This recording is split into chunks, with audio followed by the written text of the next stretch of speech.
마태복음 14장 22절에서 33절, 제가 28절까지는 있고 29절부터 33절까지 다 같이 읽도록 하겠습니다.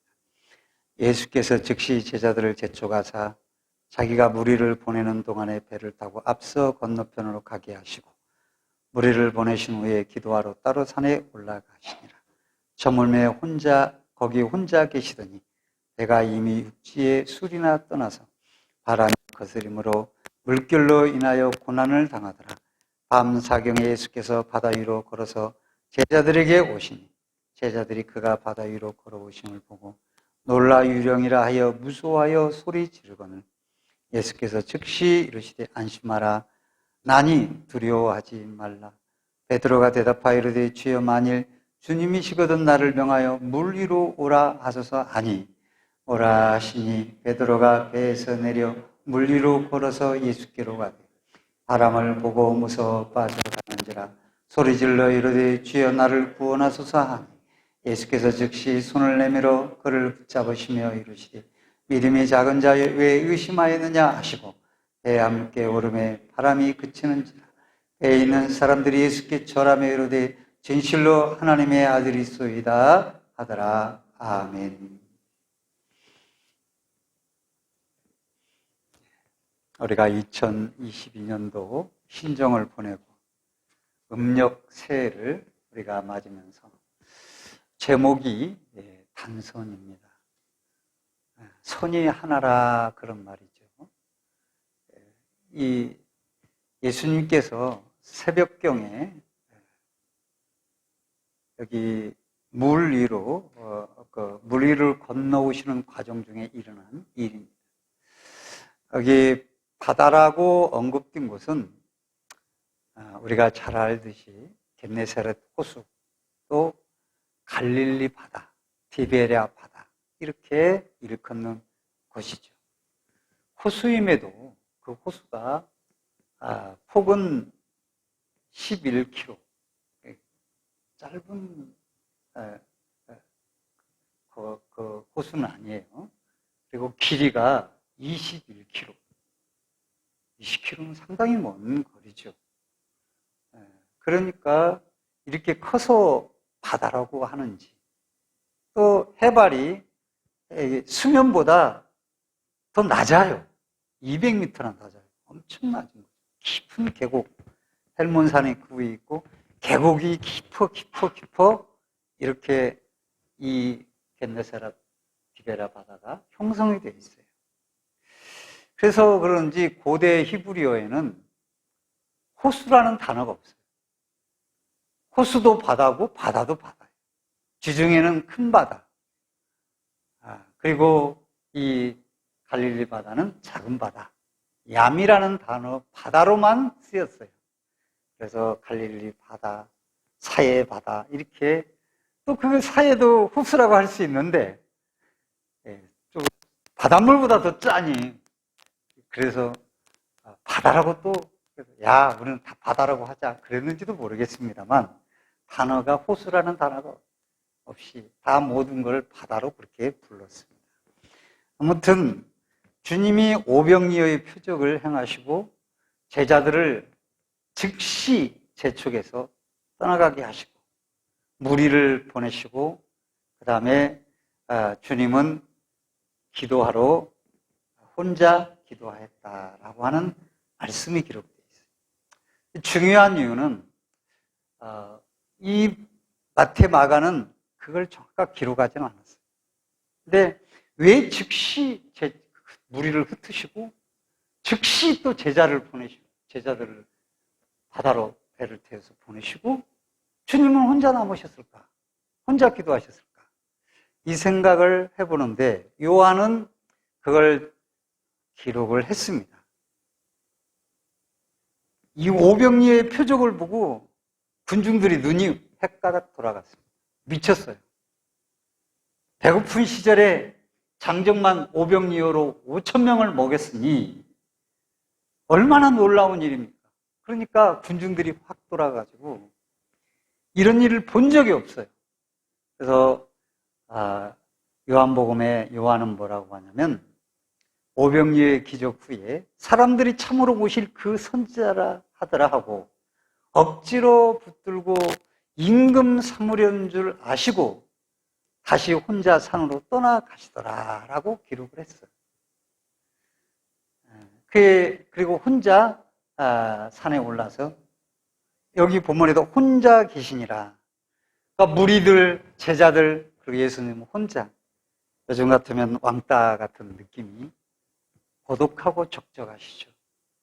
군중들과도 그들의 마음을 함께 할 수 없어요. 제자들과도 그 부분에 대해서는 마음을 나눌 수가 없어요. 그러니까 주님이 혼자 계시더라라고 본문에 기록한 걸 볼 때 이 혼자는 물론 물리적인 혼자이지만은 마음이 제자들의 마음과 군중들의 마음과 예수님의 마음과 다르다고 하는 것을 알 수가 있습니다. 그것은 무리들의 요구가 있고 제자들의 요구, 그 요구들은 예수님의 마음에 육체를 지닌 예수님 마음의 시험이 되었을 것입니다. 십자가 지기 전에 겟세마네 동산의 마지막 기도처럼 번민하시는 모습이 아닐까 싶어요. 그들이 예수님을 임금 삼으려고 한 이유는 우리가 잘 알잖아요. 땅에 임금 삼은 이유, 육신적인 욕구, 배부름. 제자들은 다릅니까? 이후에 계속 읽어보면 우리 주님이 가이사라 빌립보 지방에 가가지고 너희는 나를 누구라고 하느냐라고. 저는 그리스도의 살아계신 하나님의 아들이니라. 베드로를 통해서 고백을 받았습니다. 그렇게 고백을 했음에도 불구하고 그들은 메시아, 땅의 메시아를 바랬기 때문에 주님이 십자가에 죽겠다고 말할 때 베드로는 가나여 그리하지 마옵소서라고 해서 주님으로부터 책망을 받게 되는 걸 보게 됩니다. 후에 마태복음 20장에 보면은 우리가 잘 알다시피 야고보와 요한의 어머니가 야고보와 요한을 데리고, 그러니까 예수님에게 친척이죠. 이모죠. 네가 당신이 하나님 나라의 이 나라의 왕이 되면 메시아가 되거든. 하나는 좌편에, 하나는 우편에, 하나는 좌편에 앉게 하소서라고 간청을 했던 것을 보게 됩니다. 그것을 이렇게 볼 때에 그래서 그 군중들을 즉시 떠내보내고 제자들도 떠내보내고 예수님은 그들을 떠나신 것입니다. 그래서 우리가 신앙에서 예수님께 가까이 가야 되는데 예수님 우리를 떠나시는 거예요. 그 욕구와 동기가 잘못됐기 때문에 그런 거예요. 같이 할 수가 없어요.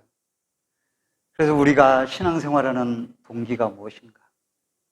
내가 예배하는 동기가 무엇인가? 내가 11조하는 헌금하는 동기가 무엇인가? 손해볼까봐, 주일 안 지키면 큰일을 당할까봐, 그렇게 또 오병이어의 기적을 본 후에 임금 삼아서 배부르려고 하는 동기들, 다 이런 동기들은 주님을 멀어지게 하고 주님을 떠나가게 하신다고 하는 사실을 우리가 알 수가 있어요.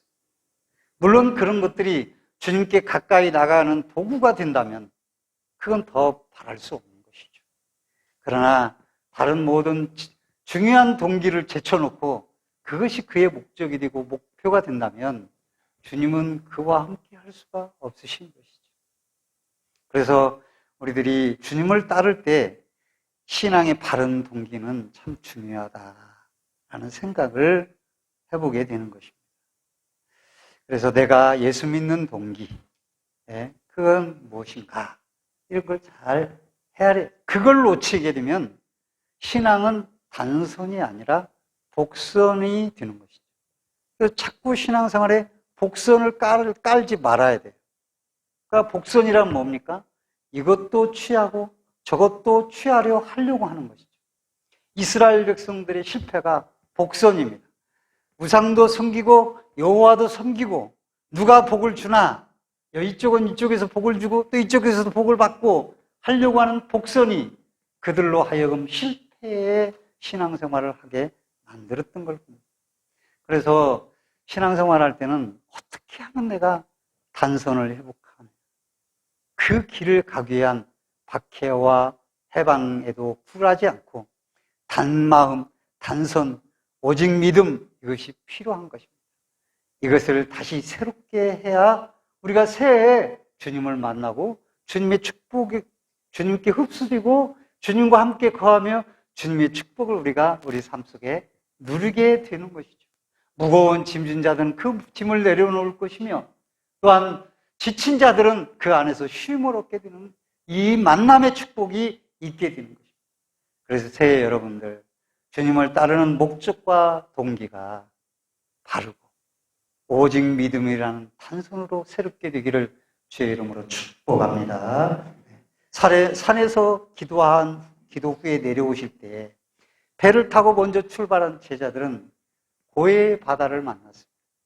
이 갈릴리 바다는 헬몬 산의 그 차가운 공기와 내륙의 더운 공기가 만나서 계곡을 타고 그 바람이 그 계곡 안으로 들어오는 거예요. 내가 어디 보니까 어디 갔는데 아파트가 뺑 둘러 있는데 거기에 서 있으니까 뺑 둘러 있는 양쪽으로 바람이 타고 오는데 와, 그 겨울바람이 바람 하나도 안 불 줄 알았는데 바람이 확 불더라고. 야, 이게 이런 것이 아닌가 그런 생각을 해보게 되는 것이죠. 그래서 가는 목적지와 목적지의 역풍을 보니까 제자들이 노를 저으며 고생하고 나아가지 못하고 있었던 것이죠. 왜 고생을 하고 있습니까? 왜 역풍이 불어왔을까요? 주님이 가라고 해서 갔는데 왜 역풍이 불어? 자연적 현상으로 그래서 역풍이 분다 이렇게 말할 수 있지만 그보다도 제자들의 믿음을 새롭게 하기 위한 훈련인 거죠. 이 훈련을 통하여서 제자들이 목적과 목표와 그리고 그들의 신앙을 바로 세우기 위한 것이에요. 그래서 훈련이 필요한 거죠. 이 풍랑을 인하여 밤 4경, 우리 시간으로 새벽 3시경인데 그 역풍을 만나서 풍랑 위에 걸어오신 주님을 보게 된 거예요. 그래서 역풍이라고 생각했던 그 순간이 주님을 체험하고 기적을 체험하고 은혜를 체험하는 축복의 걸음이 된 거예요. 역풍이 말이죠. 아이고, 역풍이 어떻게 기회가 되는 거예요? 근데 역풍이 안 올 때는 몰라. 아이고, 좋아. 할렐루야. 그래. 그렇게 말은 해. 근데 진실로 주님의 은혜와 사랑, 주님이 나를 이렇게 사랑하는구나. 나를 이렇게 도우셨구나. 라는 신앙의 진실함이 없어요. 근데 역풍 후에 만나는 주님의 은혜는 내 신앙을 깊고 견고하게 만들고 온전한 더덕더덕 붙은 세상 것을 떨쳐내고 주님을 향한 사랑의 온전한 단선을 회복하게 만들고 그 단선에서 다른 건 부족해도 사랑만은 주님 감사합니다. 드려지는 그 순전한 마음이 회복되게 되는 거예요. 이것이 역풍의 기회인 거예요. 그래서 이 믿음의 역사는 단순한 겁니다. 주님은 말씀하시고 나는 그대로 순종합니다. 명료한 논리가 생활 속에 실행될 때 이 단선이 되어서 실행될 때 믿음의 역사는 이루어집니다. 제자들은 배가 이미 육지의 수리를 떠나서 바람이 거스려 물결을 말며 고난을 당했는데 말씀처럼 심각한 상황에 얼마나 힘들겠어요. 그 지경에 갑자기 나타나신 주님을 보고 제자들은 뭐 어떻게 합니까? 무서워 두려워 유령인 줄 알고 떨었습니다. 주님이 두려운 분입니까? 주님이 무서운 분입니까? 주님이 짐이 되는 분입니까? 그런데 제자들은 두려워 떨었어. 노젓기도 바빠 죽겠는데 손 하나 깜짝 다다다다다 떨었다 이 말이에요. 그래 주님을 오히려 도우려고 오신 제자들을 구원하러 오신 주님이 짐이 되고 그들에게 두려움이 됐다고 하는 것은 그 인생들이 잘못된 것이죠. 그래서 주님은 짐이 아니고 믿음의 짐이 아니고 힘이 됨을 삶 속에서 깨닫습니다. 뭐라고 합니까? 안심하라. 나니 두려워 말라. 그렇게 말씀하십니다. 고난 중에 놀랍게도 두려운 주님의 모습은 두려움의 고통이 아니라 제자들에게 평안을 주시는 모습인 거죠. 주님 우리 인생들에게 짐이나 무거움을 안겨주는 분이 아닙니다. 십자가의 고난 앞에 무언가를 느끼며 두려워하는 제자들에게 이렇게 말씀하셨어요. 너희는 근심하지 말라. 하나님을 믿으니 또 나를 믿어라. 내가 너희를 고아와 같이 버려두지 아니하고 너희에게로 오리라. 그렇게 말씀하셨어요. 그래서 진정으로 주님을 만날 때에 무거운 나의 짐도 또 나의 두려움도 내려놓게 됩니다. 믿음으로 발걸음을 향해 나갈 때 두려움은 없으며 짐도 없어요. 신앙의 짐이 됩니까? 주님을 만나지 못한 것이죠. 주님을 제대로 만나면 다 내려놓게 되고 내니 두려워 말라. 주님이 주신 평안이 내 속에 찾아오게 되는 것입니다. 여기에서 베드로의 단심을 보게 됩니다. 주님의 제자 중에 베드로는 성격이 급해서 실수를 하는 경우를 보게 되지만은 그를 수제자라고 많은 사람들이 말을 합니다. 28절에 주여 만일 주시려던 나를 명하사 물 위로 오라 하소서.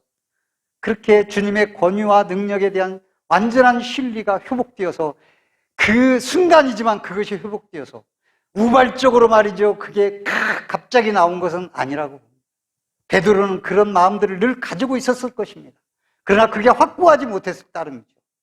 그런데 그가 가지고 있던 신앙과 주님을 따르고자 하는 헌신의 마음이 늘 있었기 때문에 그런 상황에서 확신적인 고백으로 나타난 것이죠. 주여 만일 주시거든 나를 명하여 물 위를 걸어오게 하소서. 누가 이렇게 기도할 수 있겠어요? 그럴 때 주님 뭐라 그랬어요? 대견스럽게 여겨서 오라. 간단해. 오라 그랬습니다. 베드로는 즉시 내려서 풍랑이 잔잔해지지 않은 널뛰는 바다 위를 걸었습니다.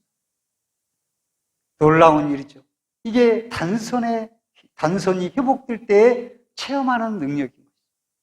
우리도 이런 믿음의 결단이 필요할 때가 있고 모든 문제가 해결된 다음에 주님 앞에 나오는 것이 아니라 믿음이 있음에도 불구하고 주님 앞에 나와서 그 문제를 해결하는 그것이죠. 믿음은 현실을 보고 결단하는 게 아니라 주님을 보고 결단하는 거예요. 그래서 다른 생각하지 않고 주님 말씀하시면 나는 행한다. 그게 바로 단선의 믿음이에요. 그것이 베드로의 믿음이었어요. 복선의 믿음은 흔들리는 믿음입니다.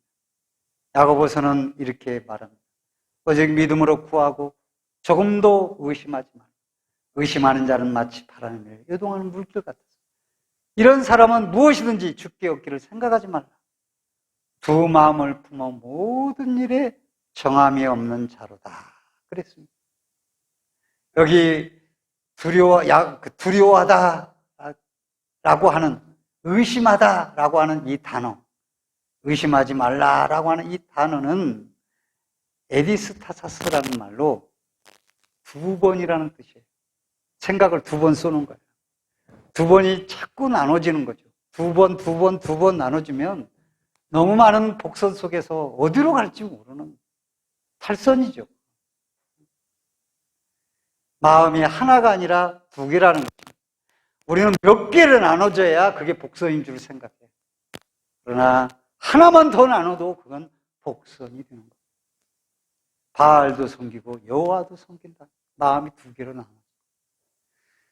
이런 복선이 생기는 이유가 있어요. 조금 편하고 안정이 되면 한눈 팔 여유가 생기고 딴 생각이 생깁니다. 그래서 복선이 생기기도 해요.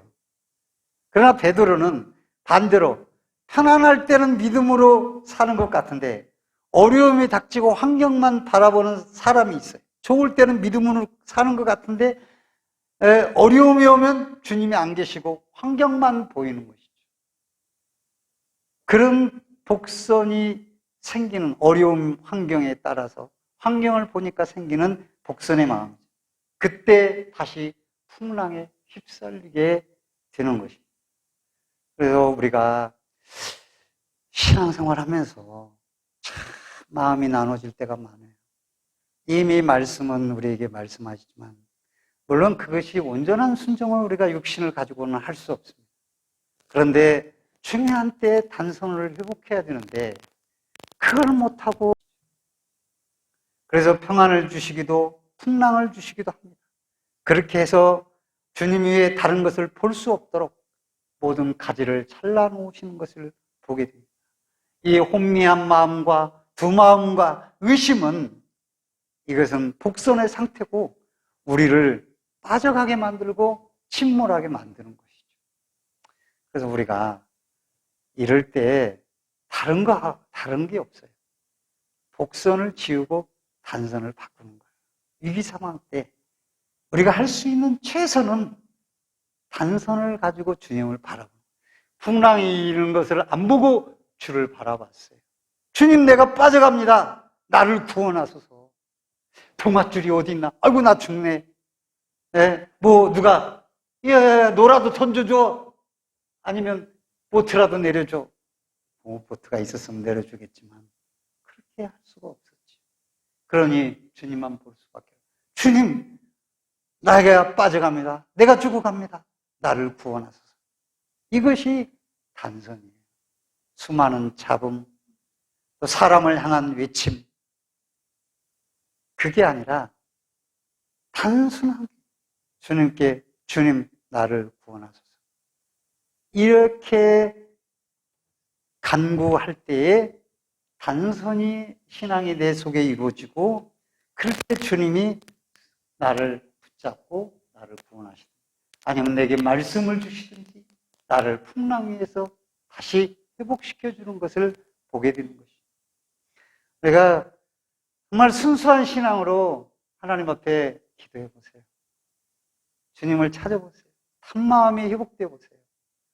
그러면 하나님의 만져주심을 우리가 알게 되고 고쳐주심을 체험하게 되고 또 치유하심을 보게 되고 또 하나님이 구원해 주시는 걸 보게 되고 채워주시는 것을 발견하게 돼요.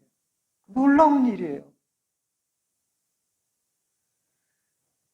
베드로는 비록 자신의 상태는 연약했지만 주님이 가진 능력을 확신했고 믿음이 작아서 주님을 바라보다가 고개를 돌려 풍랑을 바라봤지만 즉시 회복해서 주님께 나를 도와주소서 탄심을 다시 회복했던 것을 보게 됩니다. 그래서 주님은 베드로의 침을 외면하지 않으시고 그 베드로로 하여금 물에 빠져 것을 건지시는 것을 보게 됩니다. 그래서 베드로는 어떻게 했습니까? 야, 이분이 정말 메시아구나.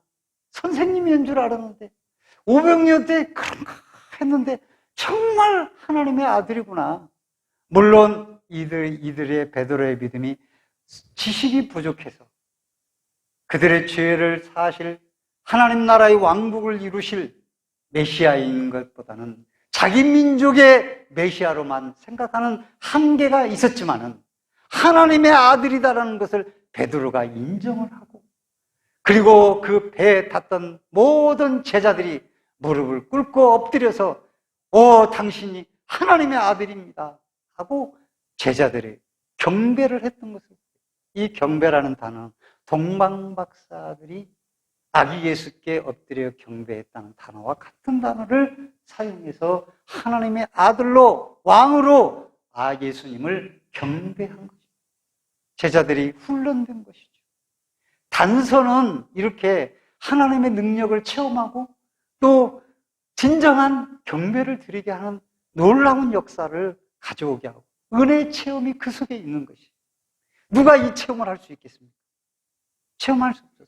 아무도 못 체험하는 것이죠. 어려움을 당할 때 복선은 우리의 마음을 어떻게 보면 강팍하게 만들 수 있습니다. 그리고 그 강팍함은 육신의 강인함을 가져오고 끝까지 주님께 도움을 요청하지 않을 수 있습니다. 그것은 강인함이 아니라 강팍이죠. 그리고 그 강팍은 주님의 징계입니다. 내가 강팍해진다고 하는 것은 주님의 은혜로부터 멀어졌다라는 얘기고 주님의 은혜가 없다라는 얘기.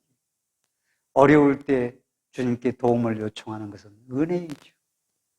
그래서 주님께 구조를 요청하는 그때 주님께서 우리를 풍요히 여겨주시고, 새해를 우리가 이제 더 없잖아요. 새해는 이제 부정 설날이면 이제 새 음력설이니까, 음력새해니까 이제는 신정도 부정도 다 지나는 거 아니겠어요? 우리가 어떠한 풍랑이 일든지 거기에서 회복할 건 오늘 말씀이에요. 단선을 회복하는 것이 오직 주님만 바라보는 이 단선. 풍랑이 있는 바다와 같은 이 어려운 시대를 우리가 살고 있는데, 이때 오직 주님만 바라고 가는 단선의 믿음으로 풍랑 위를 걷는 주님의 은혜와 능력을 체험하고 누리는 저와 여러분이 되시기를 주님의 이름으로 간절히 축원드립니다. 축원드립니다. 아멘. 영원 우리 주 예수 그리스도의 은혜와 하나님 아버지의 극진하신 사랑과 성령님의 내주로 교통 충만하신 역사, 오늘 단선의 마음을 회복하여 주님을 섬기기를 원하는 축복된 자녀들 머리머리 위에, 그리고 흩어져 있는 자녀들 위에, 이 나라 민족 위에, 이 말씀을 듣는 모든 성도들 머리 위에 지금부터 영원토록 함께 계실지어다. 아멘.